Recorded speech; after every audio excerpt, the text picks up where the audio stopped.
My name is Kevin Fleming, and I'm the music archivist at Georgia State University. Today's date is August 19th, 2020, and I'm conducting an interview with Amanda Pellerin as part of the Special Collections and Archives 50th Anniversary Oral History Project. Thank you for agreeing to do this, Amanda. Welcome. Thanks for reaching out. I'm excited to participate. Okay. Well, the first question is, when were you hired in the Special Collections and Archives? I was hired as a student assistant first, and I graduated from Georgia State in 2005, and I think I walked into the Special Collections and Archives during my sophomore or junior year, so let's say like 2002, 2003-ish, to do a research methods class or project assignment that instructed us to use collections at the special collections that we had at Georgia State. And when I went in, I started looking at, I was interested in my undergraduate program in researching gender politics because I was a history, political science double major and a French minor. And so that was kind of the direction I was going. And when I met with the person on the reference desk, they pointed me towards the women's oral history collections. And I started reading Kathy Steinman? Yeah, Steinberg. Steinberg. Right. Steinberg, I believe is right. Her name just like flew out of my brain. And it was a really fascinating oral history.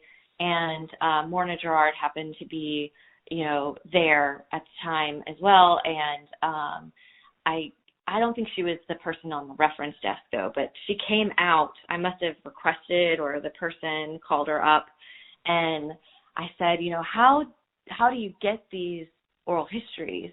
And she said, it's volunteers. I said, well, who can volunteer? She said, anyone. I said, I'd like to volunteer. So that was kind of like my first inroad to Georgia State Special Collections. And then after I did a couple of interviews, there was a student assistant position with the Southern Labor Archivist, who at the time was Lauren Cada. So I became a student assistant. And when I was graduating, the library technical assistant at the time, she decided to go back to school to get her PhD, and I applied for that position and got it.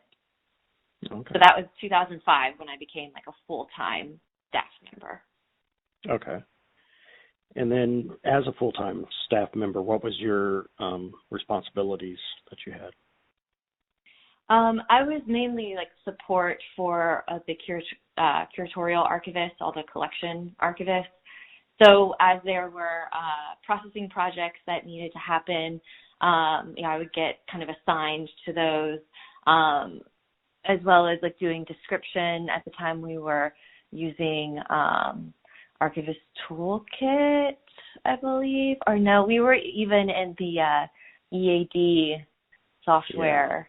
Because Archivist Toolkit wasn't until when I was there. It's a little later. Yeah, so I think XMetal is what we were using to like create our finding aids. Right. And I also had some, I became part of the reading room desk shift, had a couple of shifts a week, so helping researchers as they came in.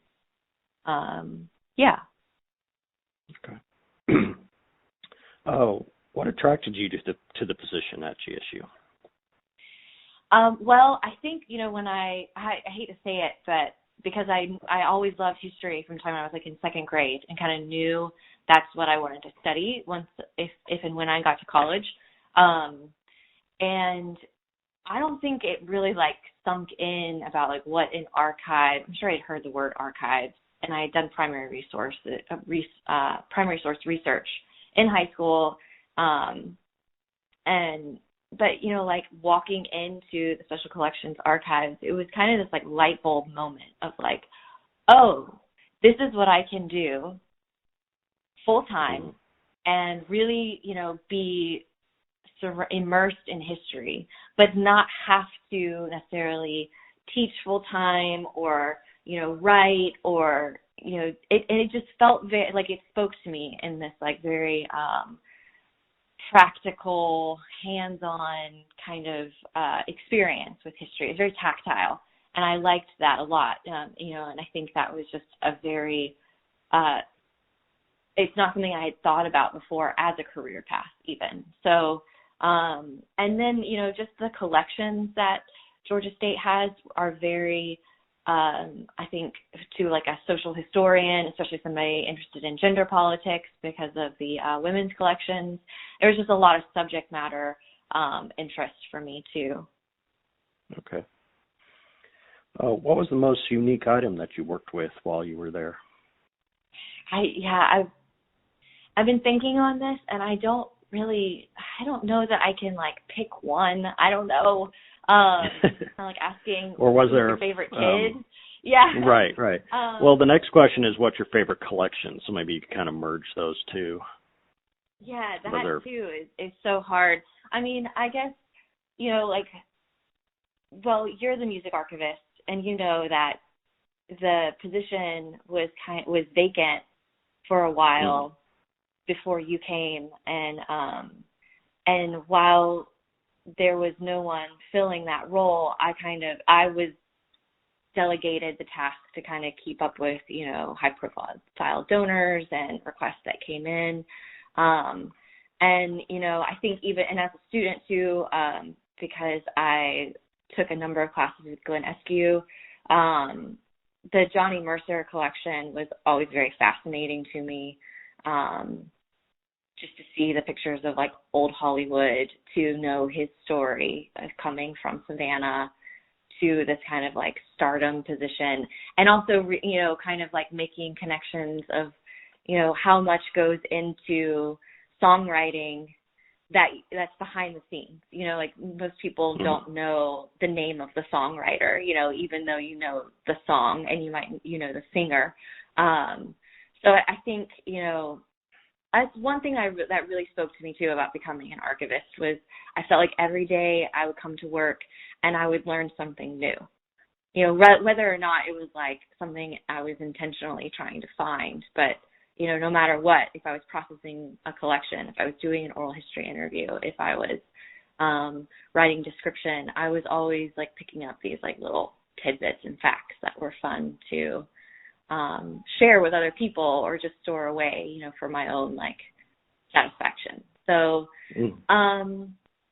but like as far as like one item, I remember working with the textiles in the women's collection, like the T-shirts that commemorated survivors of like sexual assault, and that was very powerful. The Stetson Kennedy collections, where he infiltrated the KKK, like that was also very made like a very big impression on me. So okay. I can't really pick one. I'm sorry. Right. That's okay. I know you had involvement with the music collections before I arrived there.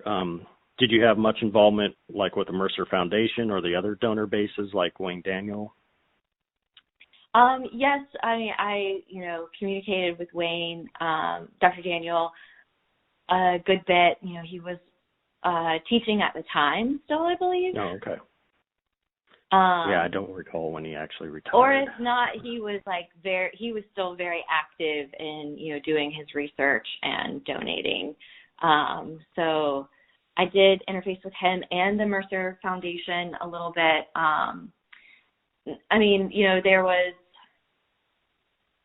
It was mainly just kind of like going and doing research, like tiny research projects for them, though, or right, like they would have a question. Reference request, right? Right, like that kind of thing. I never met anyone from the Mercer Foundation during that time, and so. Okay. Yeah. What is your most memorable story from GSU? I think it does involve the Mercer collection, specifically the Oscars. We got a call from CNN one day because they were doing doing some photo shoots. Basically, I don't know what the exact terminology is, but the photograph or image that you'll see behind an anchor's head, they were, they have to get that from somewhere, obviously. And so they wanted an Oscar so that when they were talking about the Academy Awards, they could flash up the statue in the little square box. And they had been calling around town and eventually got to us because we have two in the collection, in the Mercer collections. And I went to Bill Hardesty and said, we've gotten this request. What do you think? And, he kind of like put up some stipulations like, okay, if it has a guard, like somebody has to come get us, pick us up, take us to the shoot location. We have to have a guard with us. And I think there was even a suggestion, like, it would be really nice, but you don't have to, but it would be very nice to, like, make a donation to the special collections or something like that. And they agreed to all of that. And they came and got us and took us to the photo shoot area, and I stayed, with the box and in the area while they shot it and, like, made sure everything was going fine. And we did have a police officer with us on site, and then we packed it up and came back to campus. Okay. That's interesting. Yeah, I've had to do that when I've taken it just over to the Rialto Theater. I'll have the campus police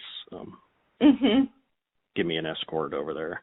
So, all right. Yeah, I think that, and then I also remember, like, this doesn't really have to do with the collections, but there was a time where we had to, like, evacuate the building, the library building, because there was a chemical spill in Classroom South. And that was pretty memorable, like just having to like walk down the stairs, and they closed the building for a couple of days. And a lot of us, because we thought it was just a fire drill kind of a thing, had not taken our stuff. And so I think I just had maybe like reflex, whatever, but grabbed my keys and ended up having my car keys. And I think I gave at least one person a ride home because, a lot of people had even left their purses, their everything was inside, and they weren't letting us back in the building. Jeez. Yeah, that was probably when they were doing construction on Classroom South, I would think. Yeah. Before they finished the building on that. All right. I know you did a lot of different things while you were at Georgia State, but what do you think was your greatest accomplishment during that time?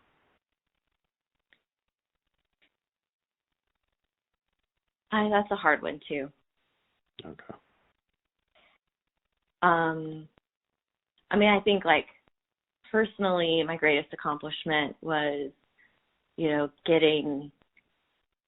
finding a career, and kind of getting into this, transitioning from being a college student into being a full-time worker and really loving my job. Like, that felt really satisfying and gratifying. As far as like collections go, like processing a collection, you worked with remember some sizable collections, didn't you? And I would imagine that felt good. Completing one of the larger collections, right? Yeah, like NARAL, JRAL, pro-choice. That was probably one of the biggest ones I worked on.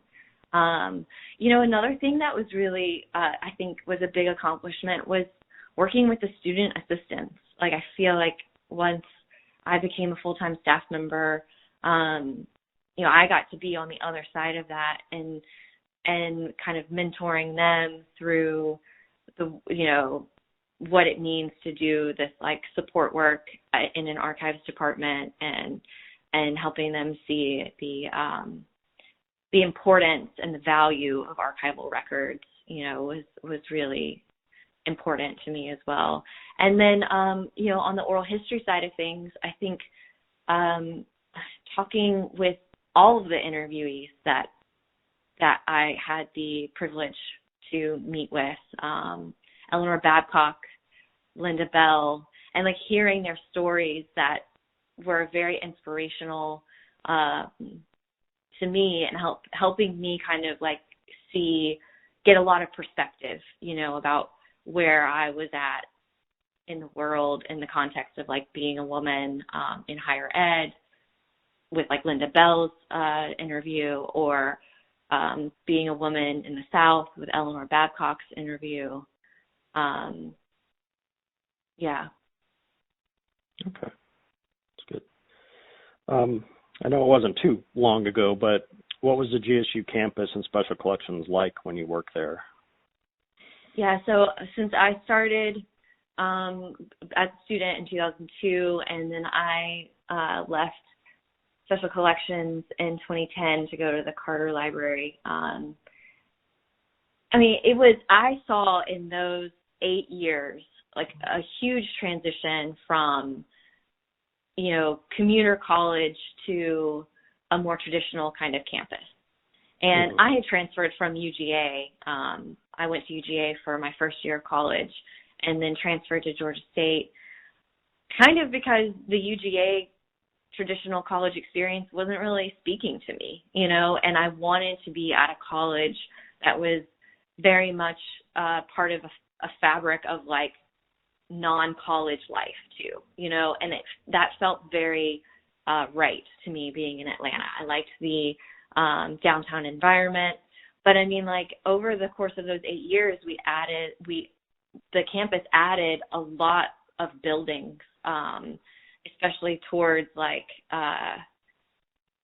where Adderhold and the Equitable building and the Rialto, like all of that kind of came online, and I started having classes over there too. So it was fun to kind of like try and figure out the best way to get to these different places, especially when it was like a rainstorm.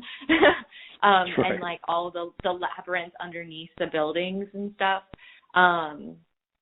But yeah, I think the biggest change for me was just seeing with the dorms being built, like there was this move to having a more traditional college experience at Georgia State. Okay. And then within special collections, were there any major events when you worked there? Yes. You know, we had a number of changes in leadership at the dean or director level, and as well as like the head of the department. And then, you know, technology changes too, like Content DM coming in,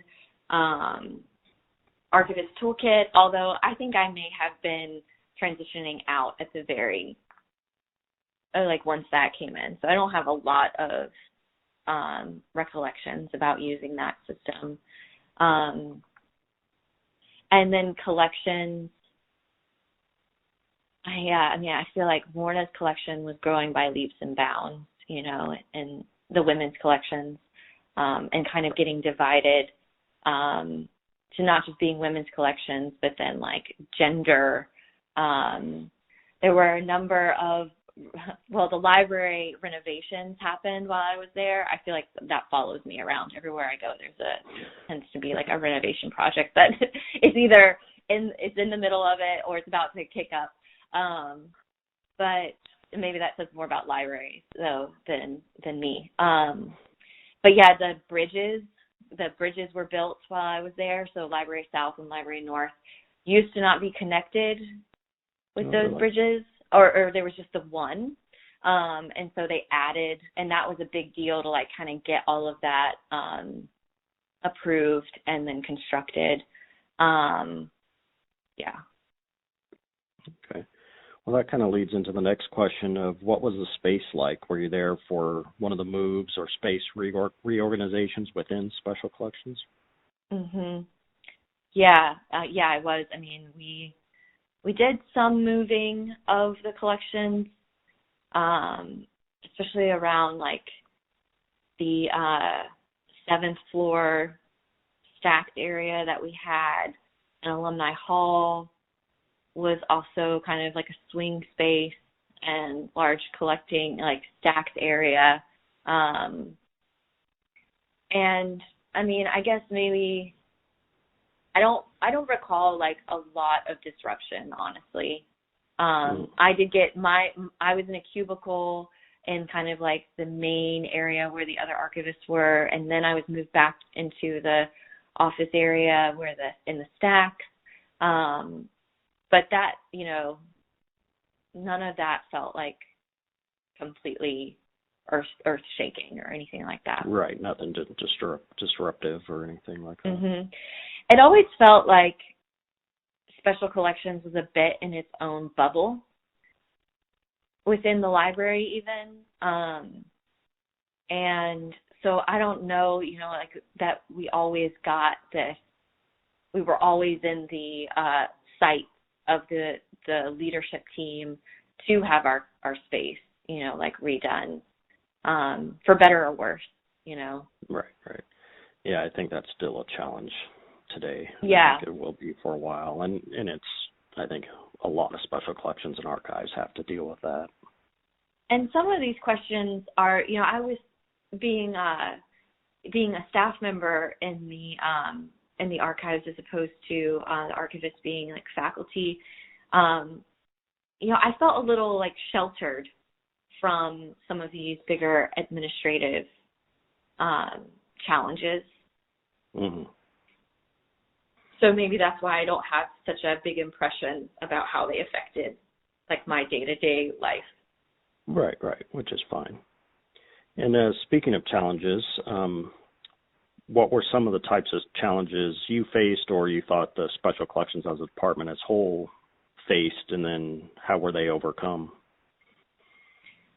Yeah, so I think like one of the big challenges that I was talking about is like kind of feeling other in the library. And again, because I was,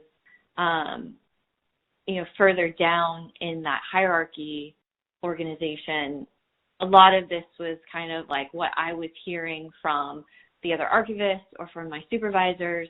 But yeah, it seemed challenging sometimes to really articulate the mission of Special Collections and then, also advocate for its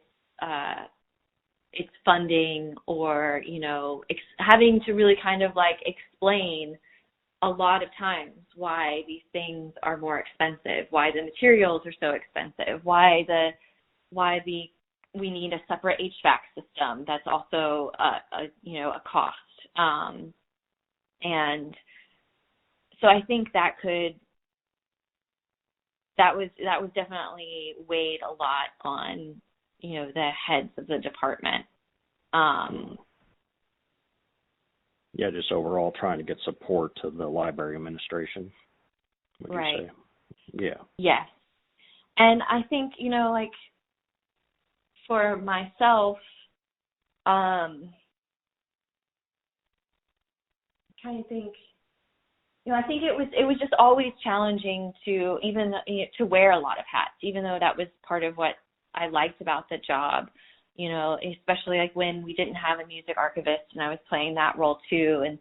And that's just, sometimes the bureaucracy just felt really oppressive, and constraining.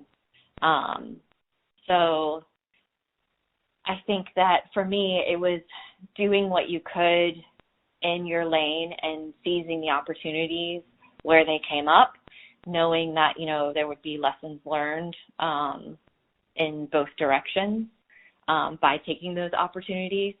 So, like I appreciated the opportunity to be a curator of a collection for a little while, even in an interim basis. And I think that set me up for moving on in my career later. Okay, that's good.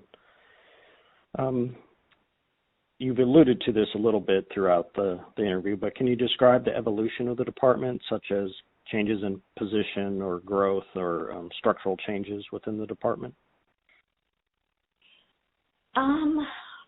We had, so when I was there, I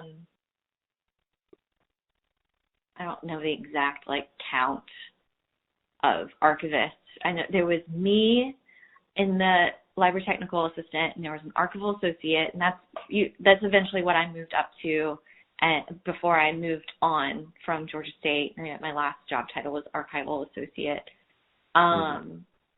So those two positions, like I said, supported the overall kind of like work production of the department, and getting, having that opportunity to work with all the different collecting areas, which were photographs, music, women, university.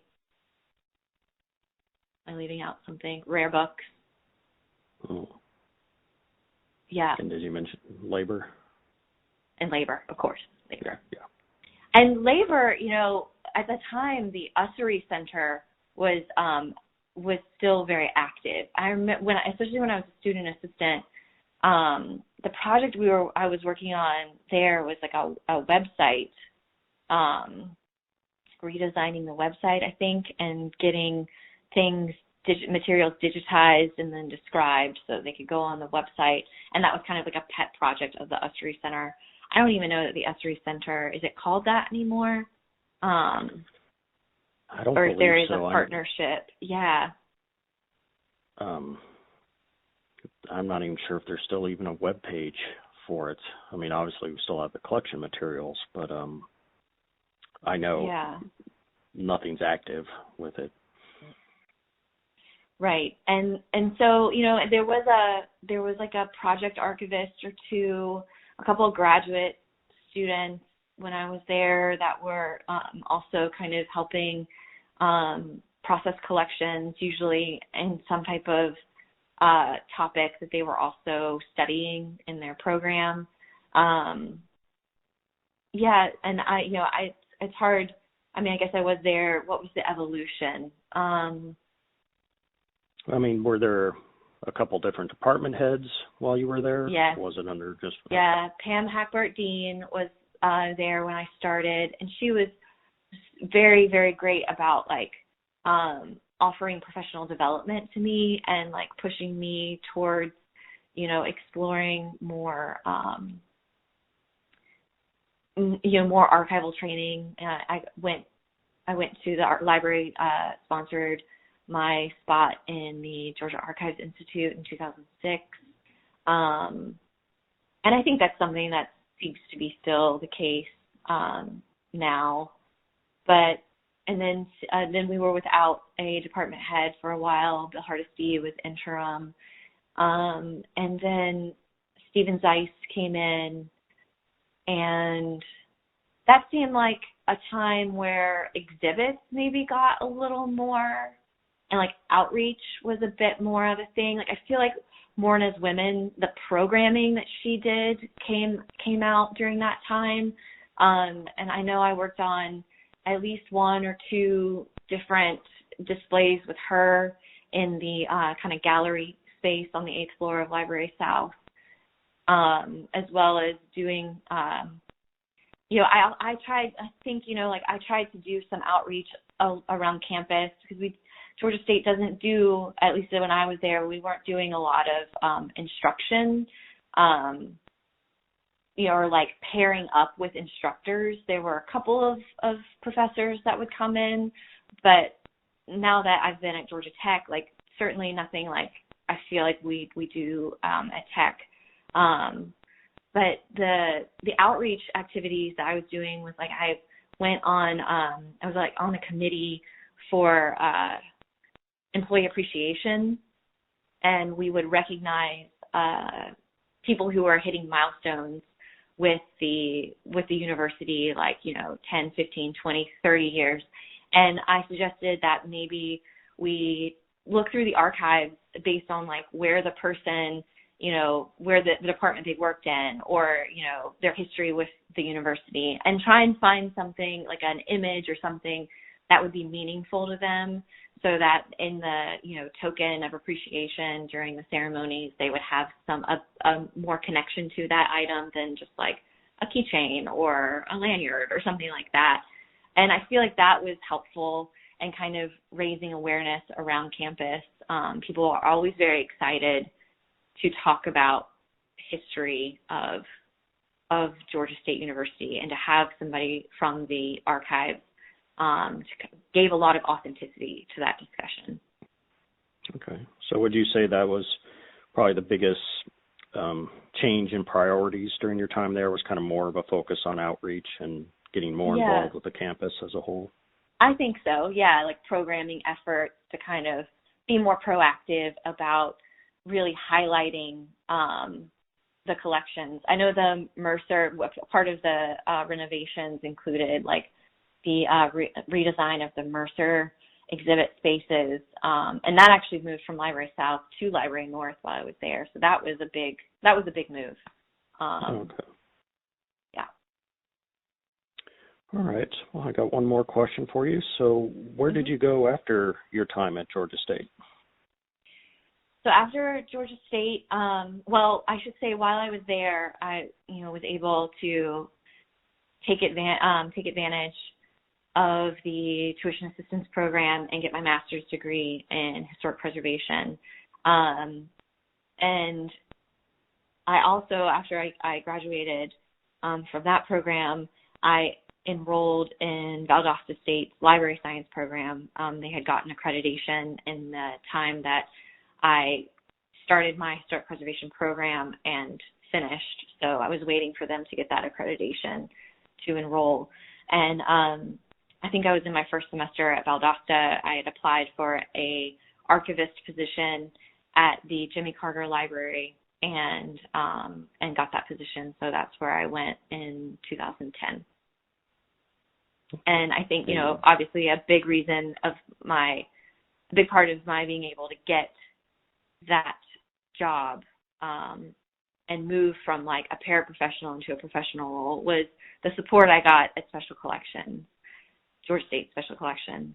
And, also just the support of being able to, have my tuition remediated through that program because I was an employee, and having the convenience of just getting on the elevator when I finished my work day and go down into my classroom. I feel very fortunate in that way. Yeah. Yeah, make it easier on that. And then how long have you been at Georgia Tech now? Yeah, so I was at Jimmy Carter Library from 2010 till 2016. Really enjoyed what I did there. I thought I was like, oh my gosh, I'm going to miss all of the Georgia State social history collections. Even though I had a political science degree, my heart was definitely more into, reading about the advancement and progress of women in the second half of the 20th century. And I was just kind of really more into that for a little bit, but very quickly also fell in love with political documents. And it was I was a declassification archivist, and I didn't even know that was a thing in the archival field. And I left Jimmy Carter in 2016, coming back to academic archives because I had missed the camaraderie and kind of the socialization aspects of academic archiving. In the federal system, you're not so encouraged to be a part of the larger archive community. You have to do a lot of that on your own time. And I was at that point, a mother of two. So my own time was taken up with other priorities at that point. So I'm happy to be back at Georgia Tech and, doing instruction there and processing and a lot of outreach. I feel like it's been a good building from Georgia State to Jimmy Carter to Georgia Tech of my career. Okay, great. Was there anything else you'd like to add that we didn't cover? I do really want to emphasize the point that I so appreciate the Georgia State archives and I feel like I can say that in many roles. I appreciate it from a researcher standpoint. When I was in undergraduate school and then in graduate school, I also used the Sanborn maps in my historic preservation degree. And I felt like knowing how archives worked really helped me perform better in my educational paths and courses. And the mentorship and the camaraderie in the department is unmatched to what I've found in my moving forward into my other institutions and employers. And so I think, I really appreciate the kind of like individual development I got from, and mentorship I got from working with the archivists at Georgia State, and then working, on the background, or on the inside, I guess, and transitioning out, and then being able to be like a colleague, a partner, while I was at like the Carter Library or now at Tech. And, I still call back, like I've called you, Kevin, a number of times, Mm-hmm. that can I come see, your digitization setup, and because you guys are so much further along than Tech is. And I just feel like everyone at Georgia State is always very open to sharing their experiences and being helpful to the other people in the field and people who are doing research with the project. So thank you for being there and doing your work. All right. Well, thank you very much for taking the time today to let me interview you.